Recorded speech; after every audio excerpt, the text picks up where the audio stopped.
Hi friends, good morning. రాత్రి వర్షం చావగొట్టేసినట్టుందిగా.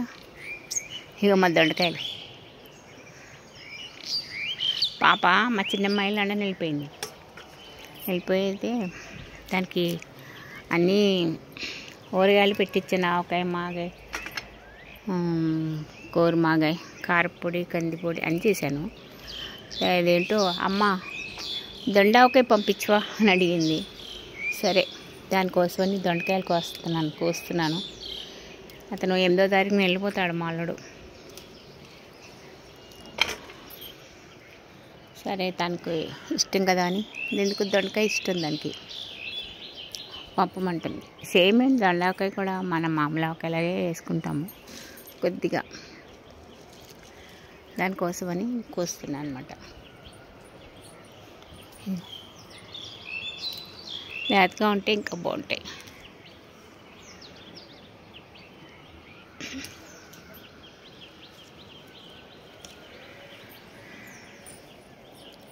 లేతవే ఇవన్నీ, లేతగా ఉన్నవే కోస్తున్నాను.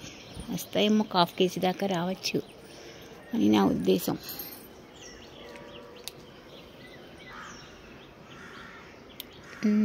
ఇంకేంటి ఫ్రెండ్స్, రాత్రి ఫుల్ వర్షం కొట్టింది కదా. ఇవి ఋతుపవనాల వర్షమో లేకపోతే ఏదైనా వర్షమో తెలియదు. మొత్తానికైతే వర్షం వచ్చింది. వర్షం వస్తే మనం గార్డెనింగ్ చేసుకోవచ్చు బాగా అంటే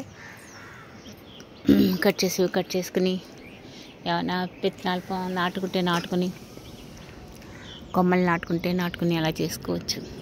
నిన్ననే తెల్ల వంకాయలన్నీ కోసేసాను. 1/2 కేజీ పైన ఉంటాయి. కొన్ని ఇదిగో విత్తనాలు కొంచెం చూపిస్తాను మీకు. తెల్ల వంకాయలే ఎక్కువ ఉంచాను, ఎందుకంటే మాకు టెర్రస్ గార్డెన్ 3-4 గ్రూపులు ఉన్నాయి. అందరూ సరదాగా పెంచుకుంటారు. నేను కూడా అదిగో ఇవన్నీ కూడా తెల్ల వంకాయ విత్తనాల కోసం ఉంచేసినవే. చూద్దాం.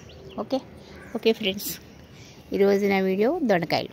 మళ్ళీ ఇంకో వీడియోతో రేపు కలుస్తాను. ఓకేనా? Bye friends. లైక్ చేయండి, షేర్ చేయండి, సబ్స్క్రైబ్ చేయండి. ఓకేనా? ఉంటాను.